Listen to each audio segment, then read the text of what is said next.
Hi, Scottish Mudlarking here with Nicole and Craig. Today, as the weather's turned a little bit wintry, we've decided that we're not going to make it along to the beach. So instead what we've decided to do is we're going to go back to the house and we're going to answer all those questions that you've been asking about how to drill sea glass, and Nicole's going to make a whole bunch of jewellery.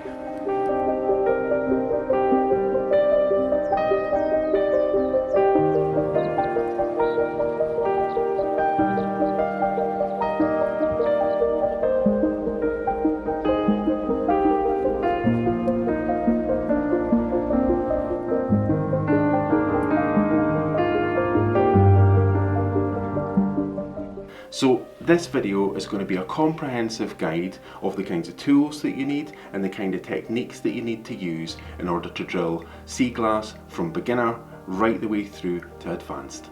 I've fully indexed this video, so if there's anything specific that you want to look up, you can check the index, which is in the description or on the timeline at the bottom of this video, and you can skip backwards and forwards to the points that are of interest, or you can always rewind and watch a bit again if you didn't get everything that was in that bit.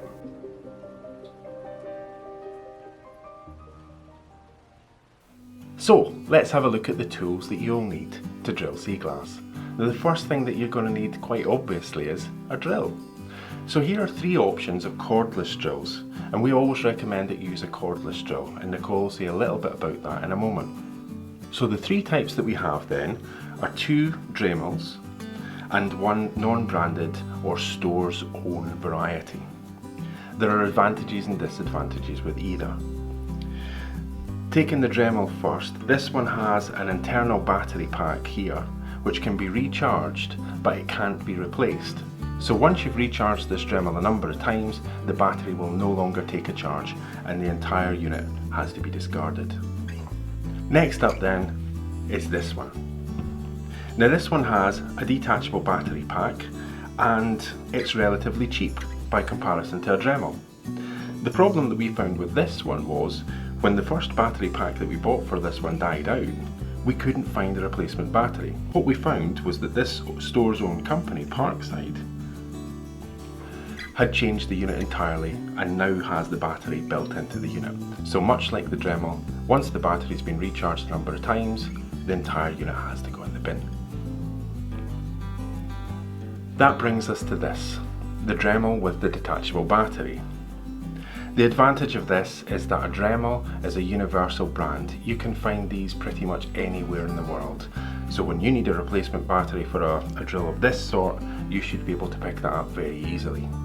If you're buying your first drill, we would recommend that you probably go for something like this. It needn't be a Dremel, it just has to run at around 12 volts and have speeds of at least 25,000 revolutions per minute. If you're not sure what kind of drill to buy, we've put a link in the description so you can follow that. You can have a look at all the details of that drill, and any drill that has comparable spec will do the job for you. So if you buy a new rotary tool and you get it home, one of the first things that you're going to realise is that the chuck that comes supplied as stock won't take the 1.4mm diamond tip drill that you need to drill sea glass. In order to get this drill to accept that bit, you're going to need to buy a multi-chuck. Replacing the chuck is really simple, and I'll show you how.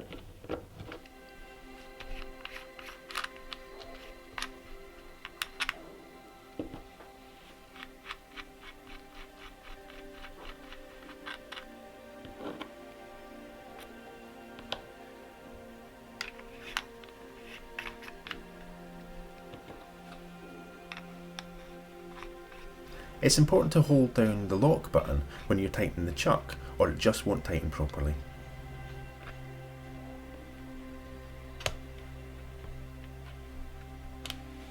That's it. These drill bits are diamond tipped. They measure 1.4mm. You can pay pretty much or as little as you like for them. Nicole's bought both really expensive ones and very cheap ones, and they both do the job well. You'll also need to use this little button that locks the chuck when you're changing drill bits. When you are putting a new drill bit in, make sure that it's straight and it's well centered in the chuck. Just like that.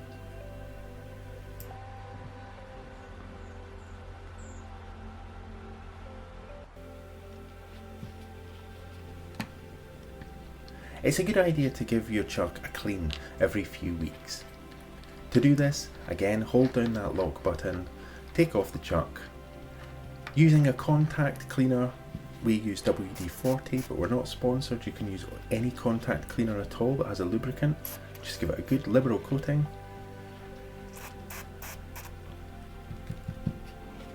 Give it a little tap, and then give the whole thing a good wipe down, using either a kitchen towel or a clean rag.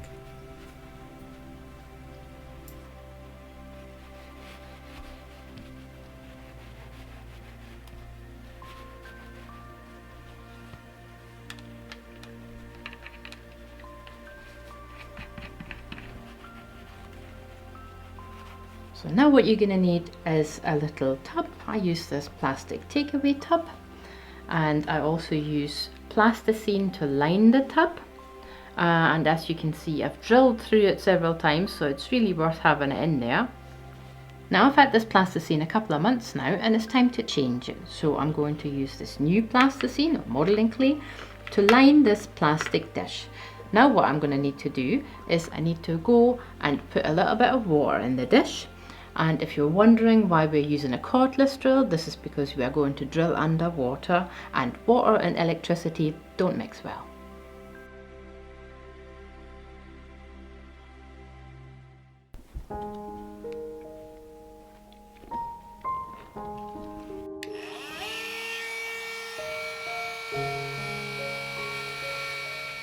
When it comes to drilling shells, just try to let the weight of the drill do the work. Don't apply any downward pressure when drilling.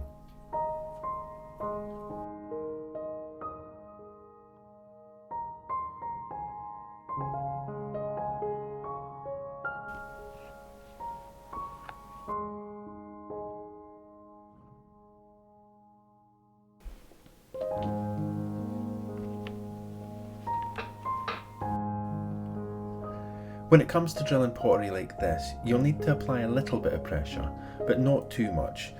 Pottery like this is quite soft. The main thing to watch out for is as you near the end of the drilling is just to back off on that pressure, or you'll end up blowing out the back of the drill hole. If you're drilling something like bone china or ceramics, just take a little bit more time and apply a little bit more pressure. But the main thing is just take your time.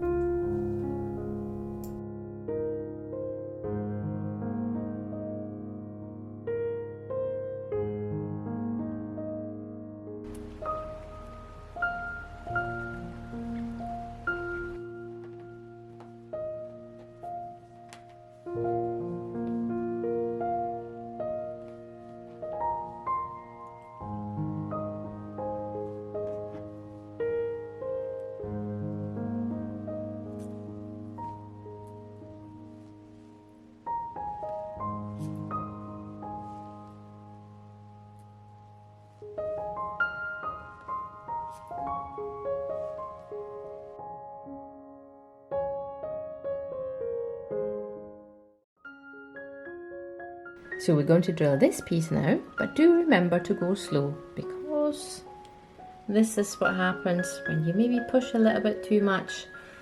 All of these pieces broke during drilling, and that's always disappointing.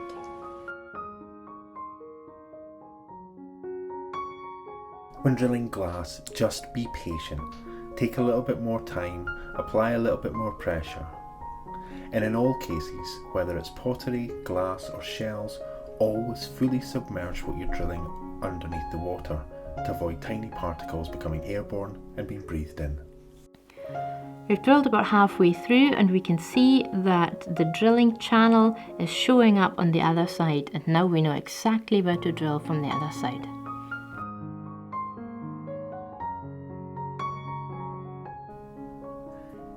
It's a good idea to drill these holes from both sides.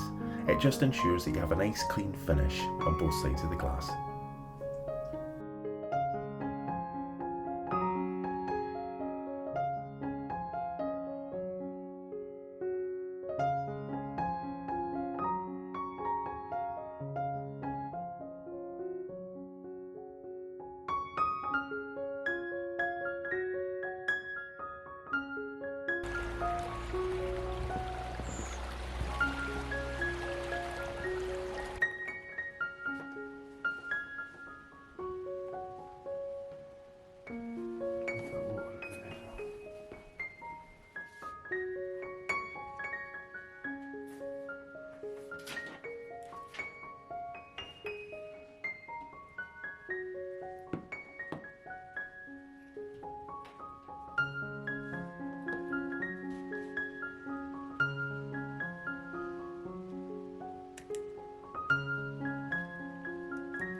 Now we're going to move on to some more advanced drilling, and there we have a piece of milk glass. We've got two rare pieces of sea glass that you need to be really careful with, a stopper stem and the pièce de résistance, a marble.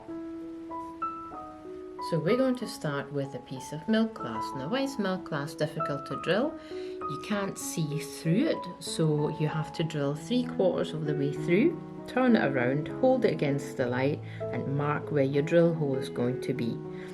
And also it's very hard. Let's get to it.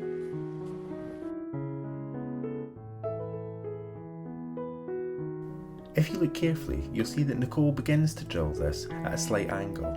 It's a good idea to do this with any piece, just to avoid the drill from skipping.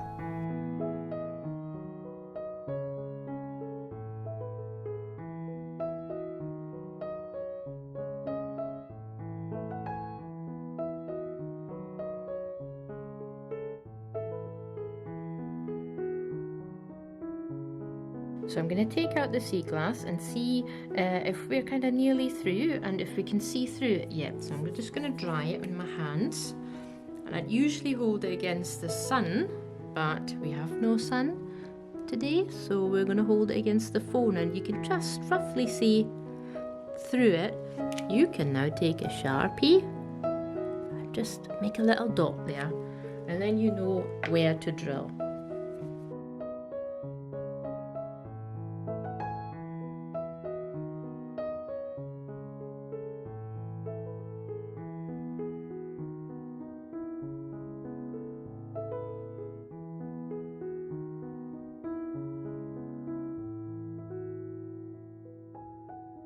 Okay, that's that milk glass done, and you see it was really helpful to turn it around and mark where the drill hole is, so we get a nice clean drill hole on either side of this glass.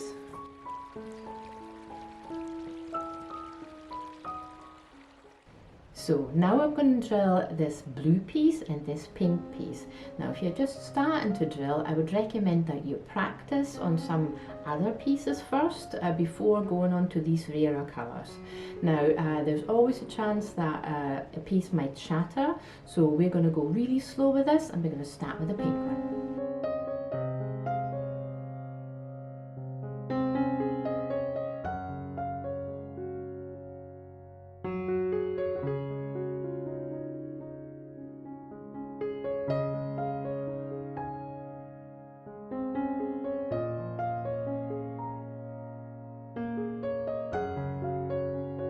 Okay, that's that done, and it's in one piece.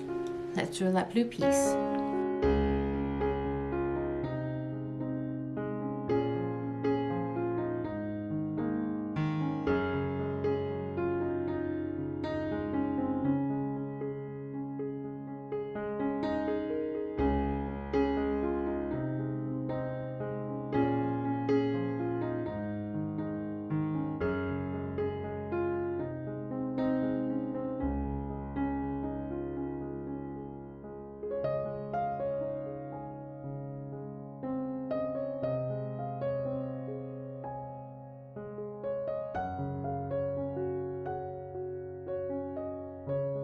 Okay, and the blue piece is also finished.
Winter Wonderland. So the reason why marble drilling and stopper stem drilling is advanced because these tend to shatter. So if you only have like one marble or one stopper stem, maybe put them to the side, maybe no drill them, or drill them when you're really confident. Let's drill that marble. Wish me luck. Take the marble and you need to submerge the entire marble in water. Now, if you're drilling a marble, you need to try and go right through the center. You don't want to go off center or anything, so you really need to hold your marble steady, and you also need to try and hold your drill very steady.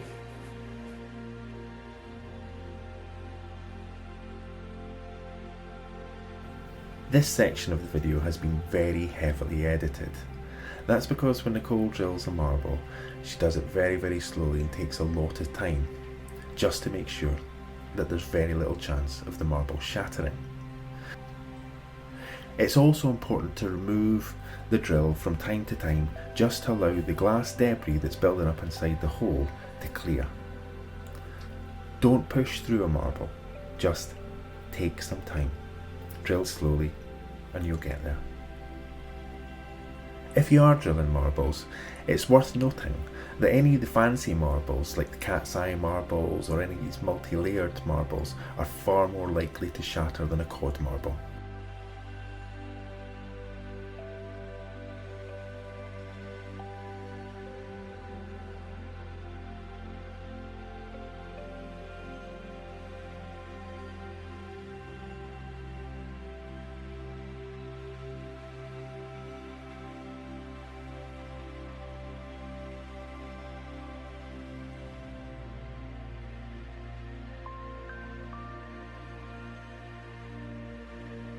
Now we're about halfway through and you can see the drill channel here.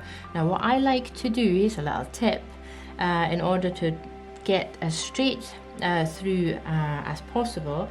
I'm going to put this end with a hole on a pair of pliers, and then I can mark the top.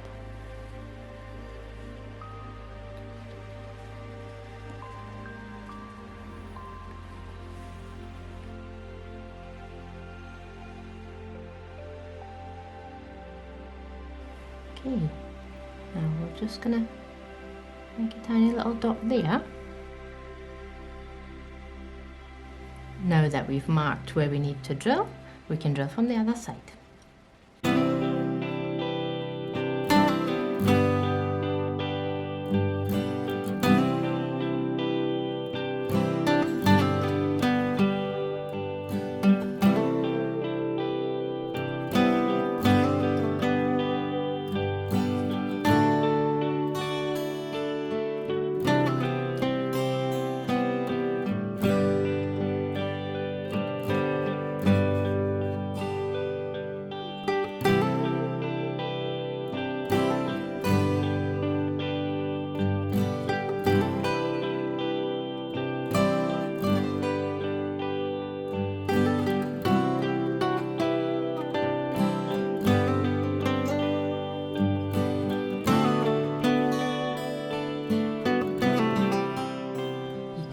Just see the two drilling channels kind of coming together, and you can see there's still about 5 millimeters that we need to go.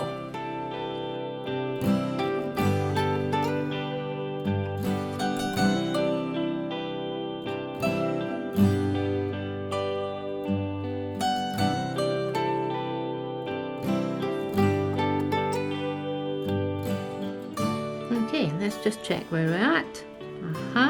Nearly through. We'll drill again from the other side.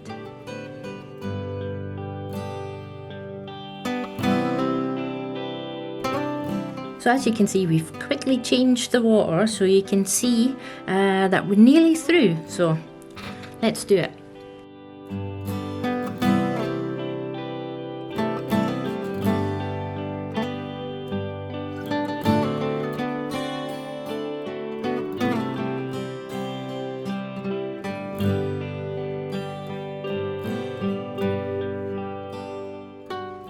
Okay, that's us, and that's the marble drilled right through. The drill hole is probably around 1.5 millimeters. Sometimes I widen the hole depending on what I'm going to do with the marble. I don't use a bigger drill, but I just kind of widen the hole. So that's the marble drilled. I'm going to make it into a pendant now.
To move on to drilling a stopper stem, this one, and as you can see they tend to break, so we'll try our best with this one and see how we go.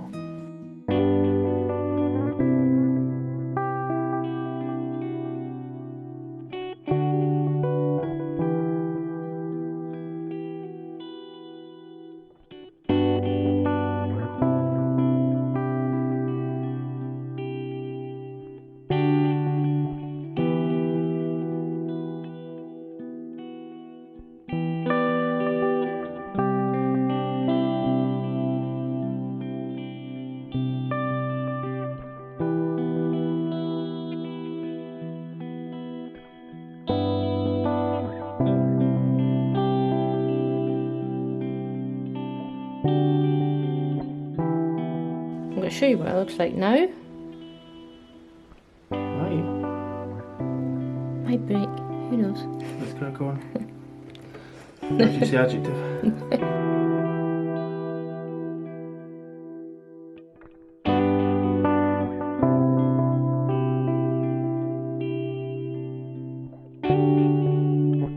Okay, result. It's always a 50-50 chance these stoppers might break. This one didn't, so I'm going to make this into a pendant.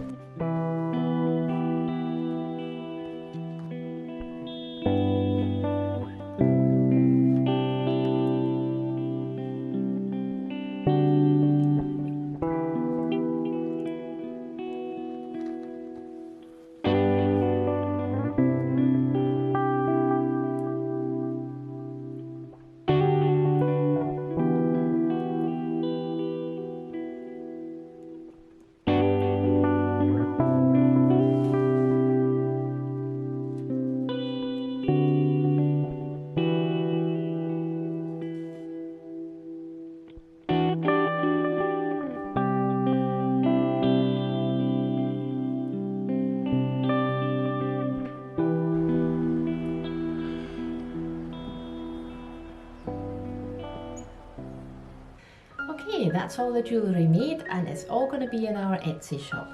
Now this one, I've only ever made one of these before in blue, but I think I'm going to make these for our Etsy shop from now on. It's a really lovely design.